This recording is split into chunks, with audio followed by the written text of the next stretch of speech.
to Mount Everest, where gridlock on top of the mountain may be to blame for at least 9 deaths just this year there. And this is why it's so deadly, because that area where all those people are backlogged, that's known as the death zone. Something horrifying might have happened on Mount Everest way before anyone knew Sir Edmund Hillary reached the top in 1953. Back in 1924, 2 climbers, George Mallory and Sandy Irvine, vanished into the icy, uncharted territory, perhaps having conquered the summit first. The last glimpse of them showed 2 tiny figures bravely pushing higher into a fierce snowstorm.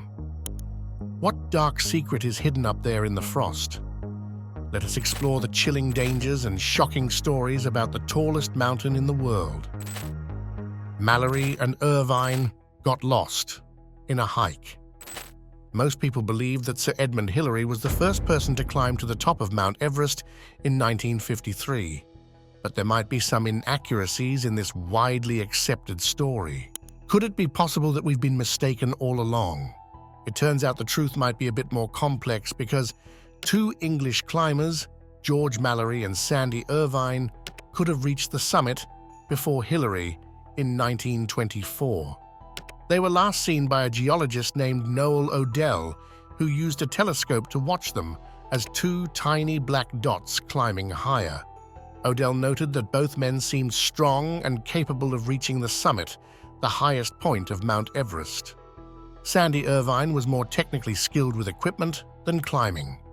He was adept at fixing the oxygen systems that were vital for surviving the high altitudes. Despite his lack of climbing experience, Mallory picked him for his technical abilities, believing they were crucial for reaching the summit. Together with 5 porters and a guide, they embarked on what would become a historic climb.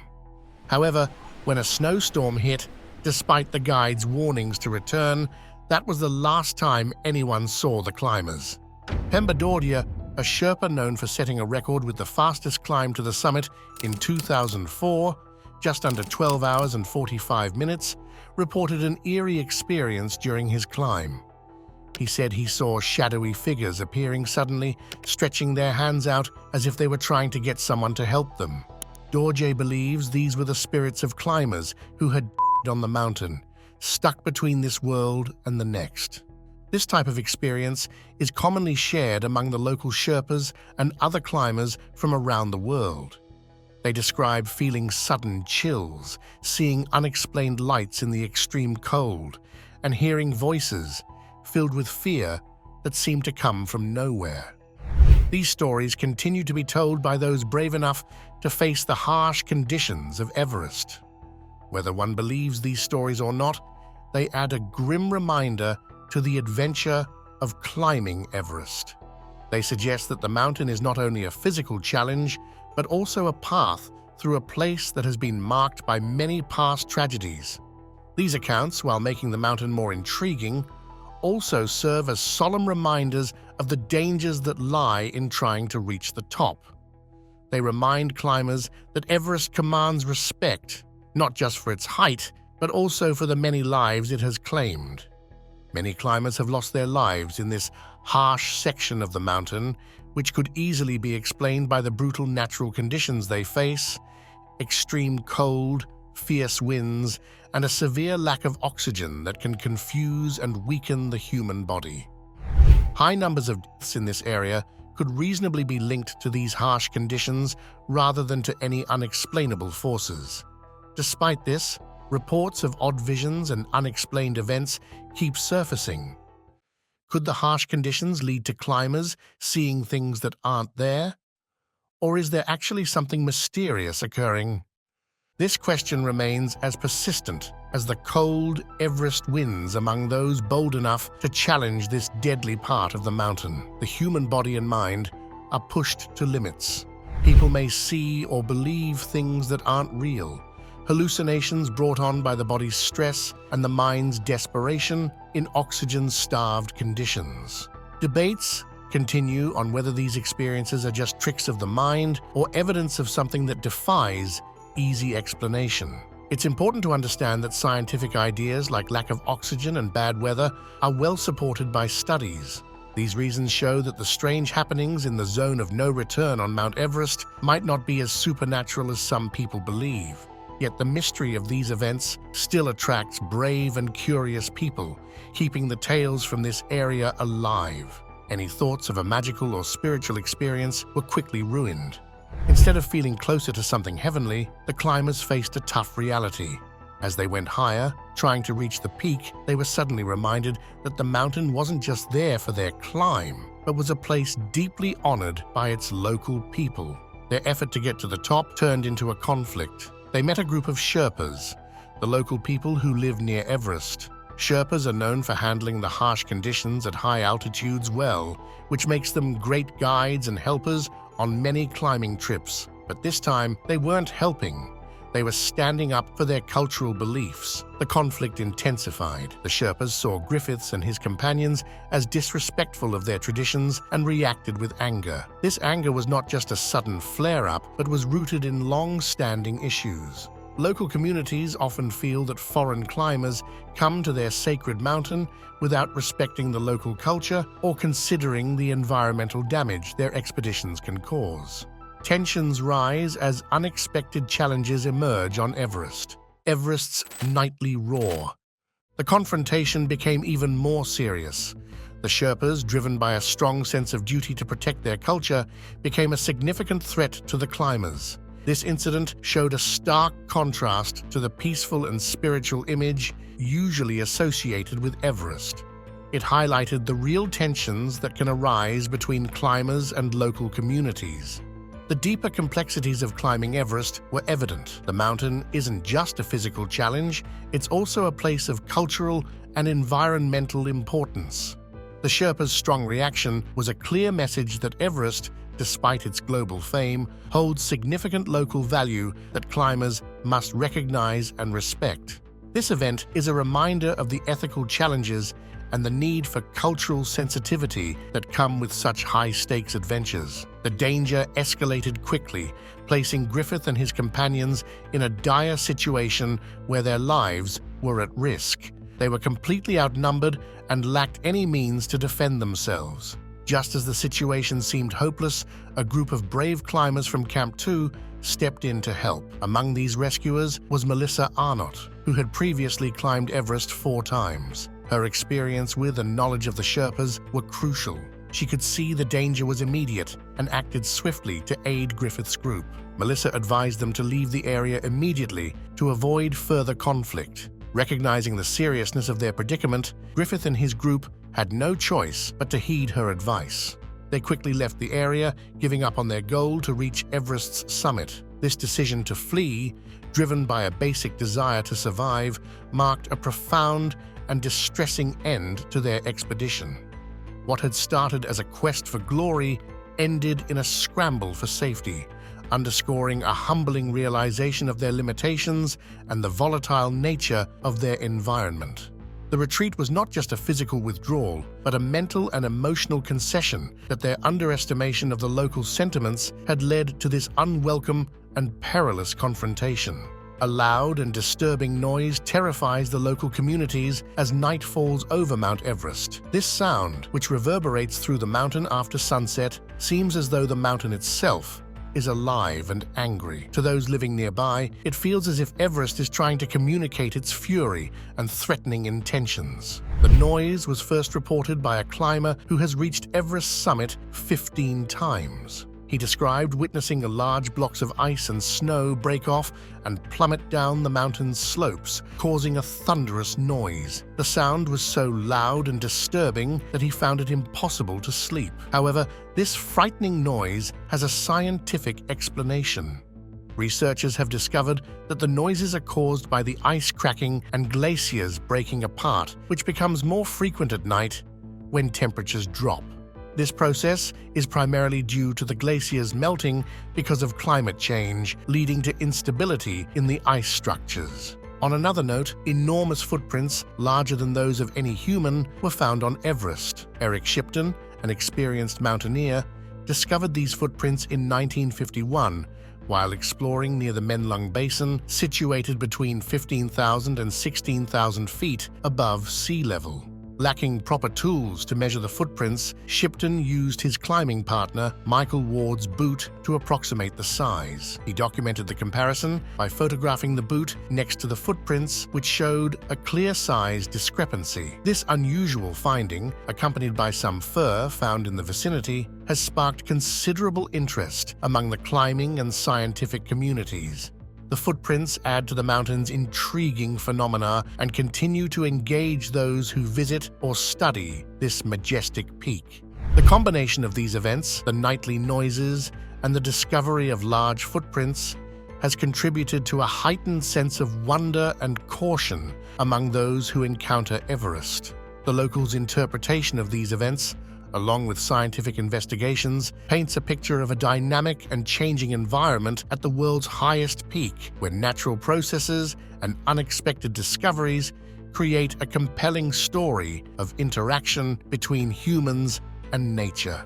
Ward reported finding a footprint much larger than that of a typical person. The shape was unusual, with the toes out of place and the big toe particularly misaligned and oversized.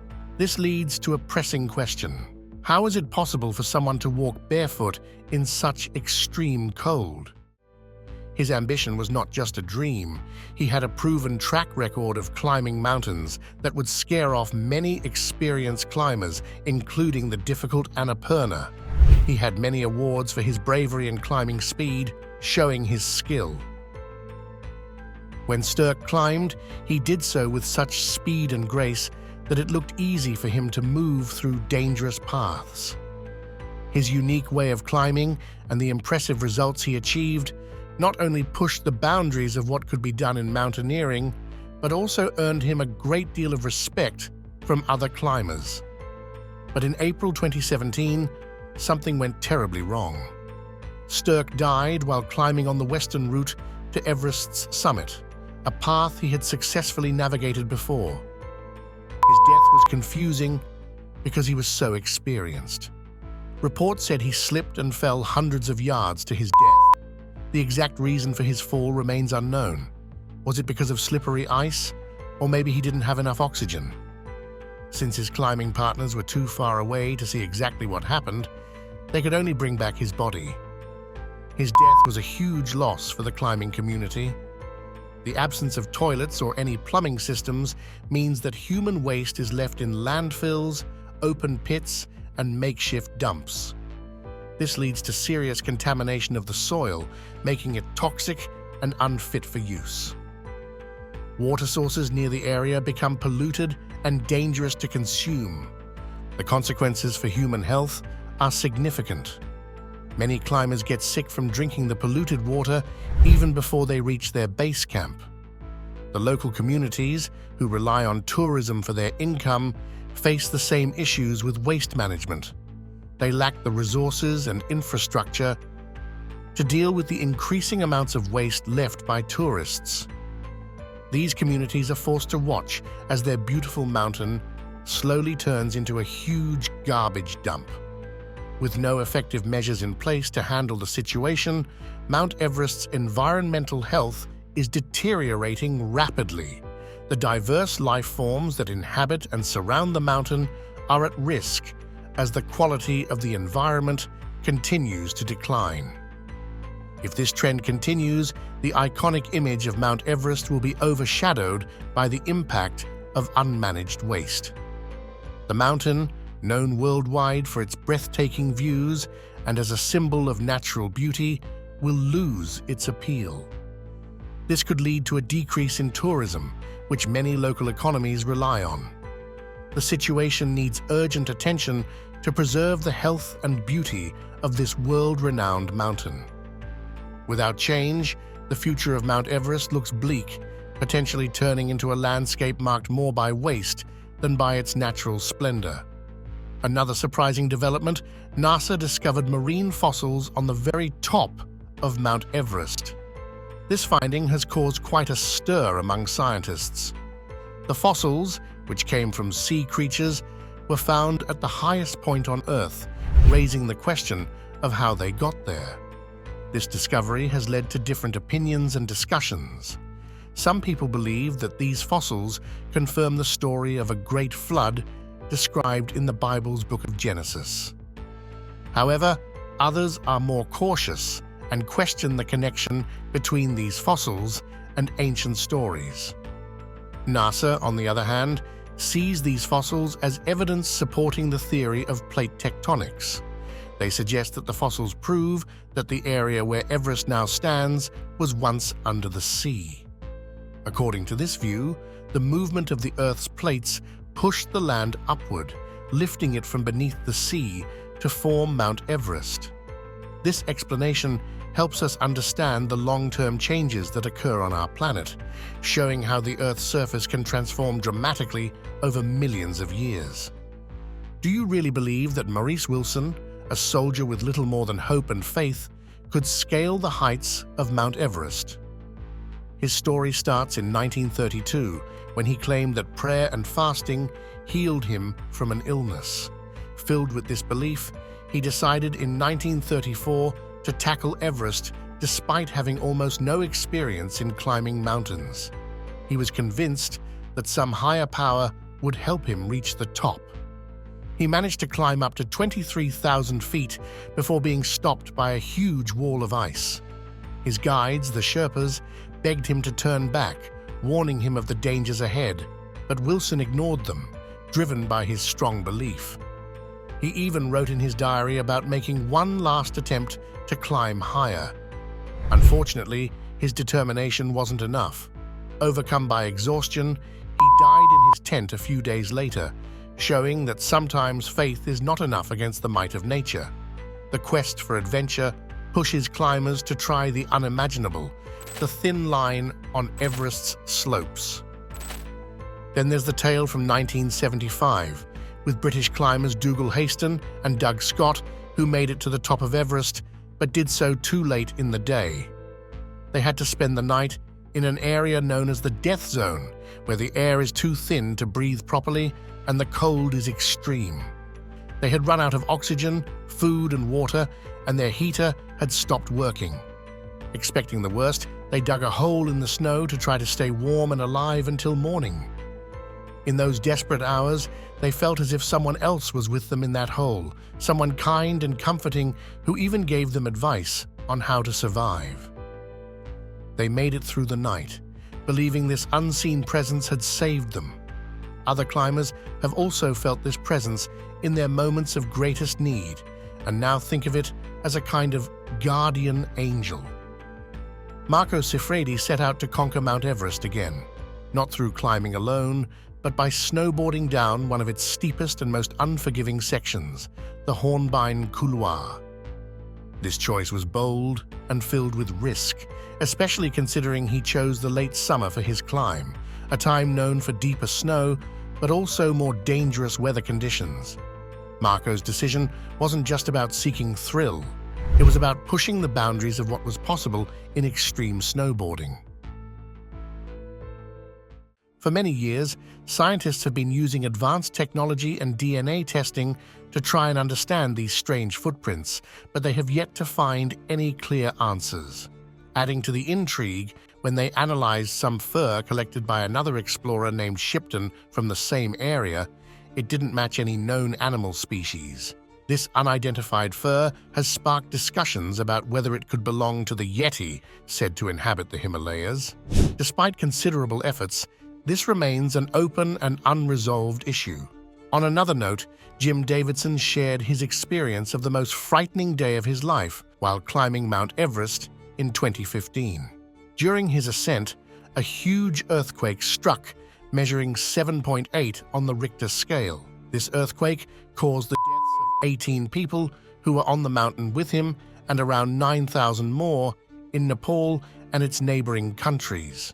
Davidson found himself stuck on the mountain for nearly 2 weeks, during which he focused on helping other survivors. This event, marked by fear and devastation, would typically discourage anyone from returning. The halted expedition tests the climber's resilience. Davidson's Everest conquest. However, Davidson, even at 50, did not give up on his passion for climbing. He faced this life-threatening challenge with determination.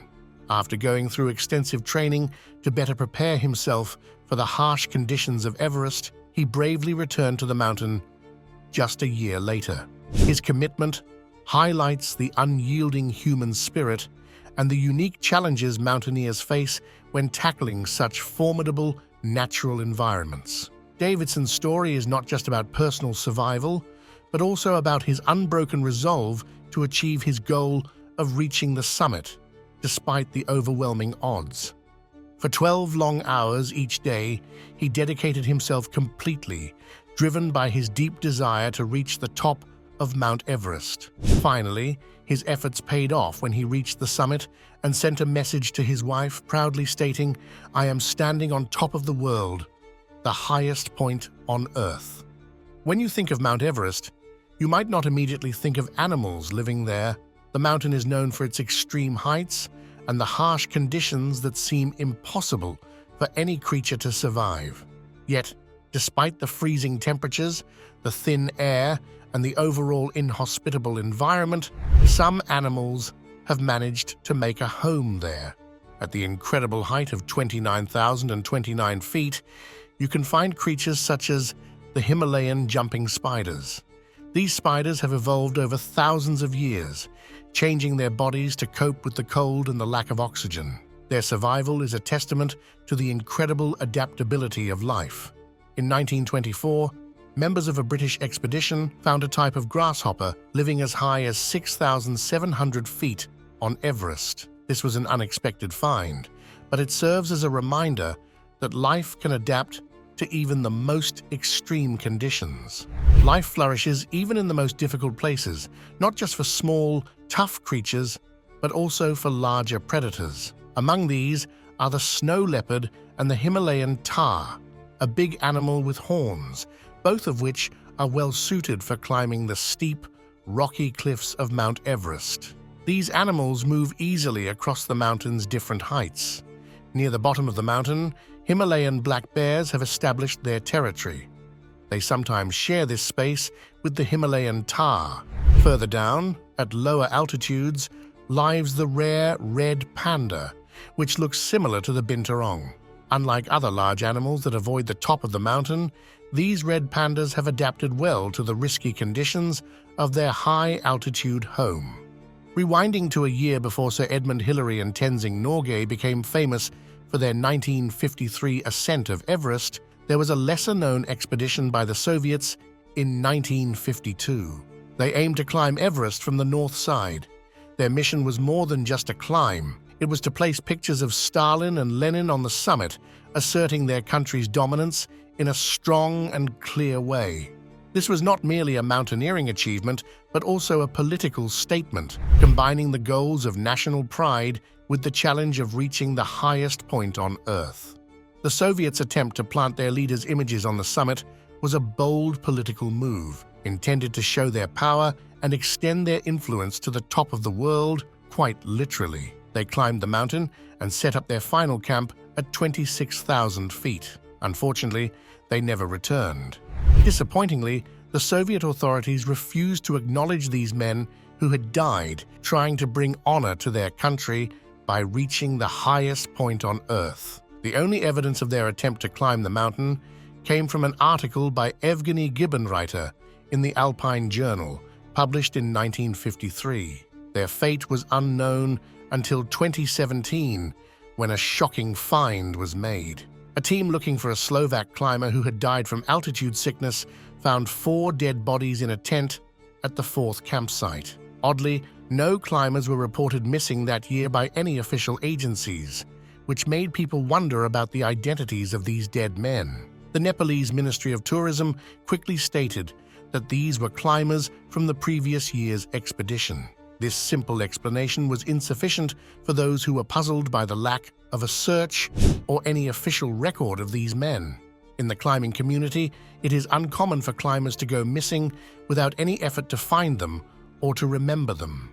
Even now, it is not clear who these 4 bodies were or if they were part of the Soviet expeditions, leaving many questions unanswered about the official explanations provided. Julius Sturck, known as the Swiss Machine, is celebrated for his exceptional climbing skills, achieving legendary status among climbers. His remarkable achievements in the mountains are widely respected and inspire those looking to pursue climbing. His name is frequently mentioned in discussions about great mountaineers, and his legacy continues to influence new generations of climbers. New determination drives climbers to their limits. Maurice Wilson's ill-fated Everest attempt. Ueli Steck was a climber with a big goal. He wanted to be the first person to climb both sides of Mount Everest in one go.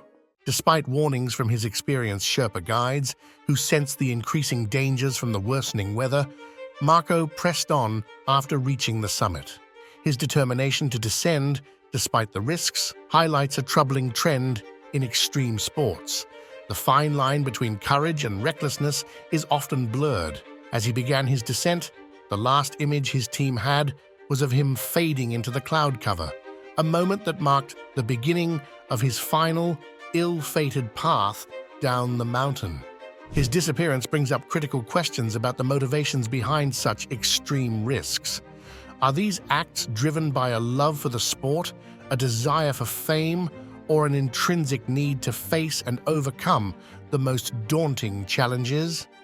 Marco's case particularly illustrates how extreme athletes often pursue their passions with a disregard for the potentially fatal consequences. The Hornbein Couloir, known for its deadly track record, represents not just a physical challenge, but a formidable natural barrier that many have respected, and some, like Marco, have dared to challenge. His attempt to descend Everest in this manner was unprecedented, and it brought to light the extreme levels of danger these athletes are willing to face. More than half of the deaths on Everest happen during descent, a statistic that underscores the peril of the mountain, not just in reaching the summit, but in returning from it.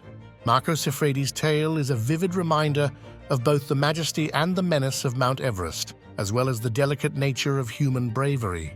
His remarkable achievements underscore a harsh lesson about the boundaries of human stamina and the high cost of extreme adventures. His story, though filled with pioneering feats, also warns us of the dangers of extreme sports and highlights the importance of balancing ambition with safety. These stories, brimming with risky ventures, send a clear message.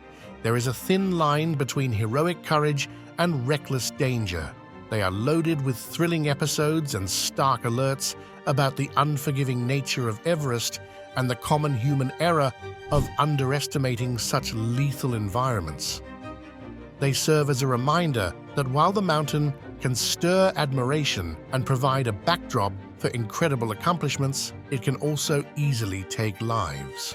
The following year, Marco decided to snowboard down the dangerous Hornbein Couloir, disregarding advice from the Sherpas who warned him of bad weather and his apparent exhaustion. He set off on his snowboard in the couloir and then vanished without a trace. The Sherpas could only speculate if an avalanche had claimed him. The landmark known as Green Boots on Mount Everest acts as a stark illustration of the mountain's perilous conditions. It denotes the last resting place of Tsewang Paljor, an Indian climber who perished there in 1996. Positioned in a small cave along the route, his neon green boots remain visible to passing climbers. This site is more than just a geographic coordinate. It serves as a moment for climbers to confront the real and present dangers they face. Tsewang Paljor was part of an Indian police team aiming to conquer Everest with great hopes but limited experience. During their climb, they were engulfed by a severe blizzard. Despite deteriorating conditions, the team pressed on, but tragically, Paljor and most of his teammates succumbed near the summit, overtaken by the storm. Leaving the bodies of Paljor and over 200 other climbers on Everest has sparked continuous debate. Preserved in the icy conditions, these bodies inadvertently guide others to the summit. Nonetheless, their use in this way prompts difficult questions about respect for the deceased and consideration for their families. The harsh terrain and the substantial costs involved make it nearly impossible to retrieve these bodies from such extreme heights. This moral quandary deepened with the death of David Sharp in 2006, who perished in the same cave as Paljor. His passing was contentious as many climbers walked by him, either unable to assist or mistaking him for Paljor. This incident highlights the intense difficulties and ethical dilemmas climbers face at such extreme altitudes. Is it ethical to leave the bodies on Everest for practical purposes? Leave comments and subscribe to join the debate and share your thoughts on this controversial issue.